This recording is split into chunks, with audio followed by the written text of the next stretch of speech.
H1B. Yes. Now, for the H1B, now that it's considered a specialty visa, they need you to demonstrate that you have the ability to do that job in that category of the visa that they will be giving you.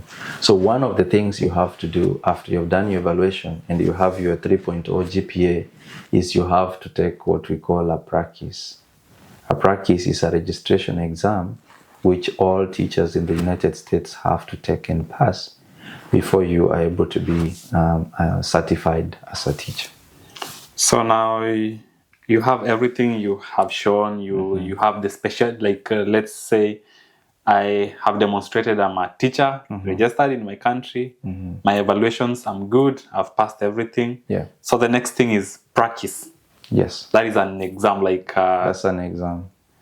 So now, what do you do in the practice? So we have two exams that you have to take. One is for the content area, which is the subject that you teach. So for my case, I did chemistry because that is the area I was teaching. And then we have what we call, in Kenya, it's like the educational units, which is Principles of Teaching and Learning. They are abbreviated as PLT. So Principles of Teaching and Learning, you have to take that one.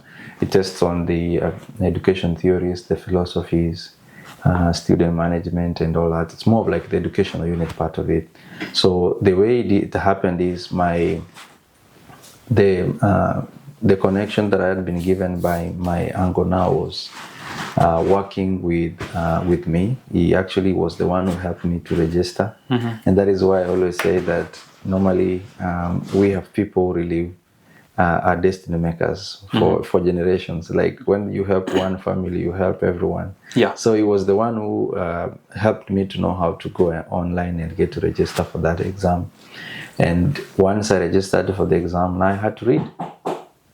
So the reading, I had to read it on my own, quietly, after, because again, you don't want to start saying, oh, I'm reading for this exam and all that kind of thing. Yeah.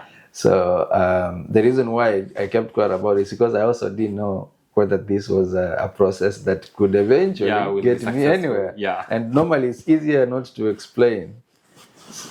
Not to tell. I did a mistake of telling everyone the first time that I was getting a scholarship to come, then I was rejected and was ashamed. I will actually talk about how I was rejected also. Okay. So I got assisted in registering for those exams, and then I could read. At first I thought it was a very easy exam, especially the one that I was not teaching more frequently. Chemistry was relatively easier, but for PLT I missed 1 point. And then I had to go back and do it. And I had to pay the money. That was really discouraging at the time. But because I said, okay, I've done the evaluation, which was also charged. All right. Do you pay for it? Yeah, you pay for it. How do you do the evaluation? So the evaluation, you get to get your credentials. There are various bodies that do that. They call them nurses bodies for evaluation. So you get to either go... Say that again, nurses? Yeah, nurses. NACES.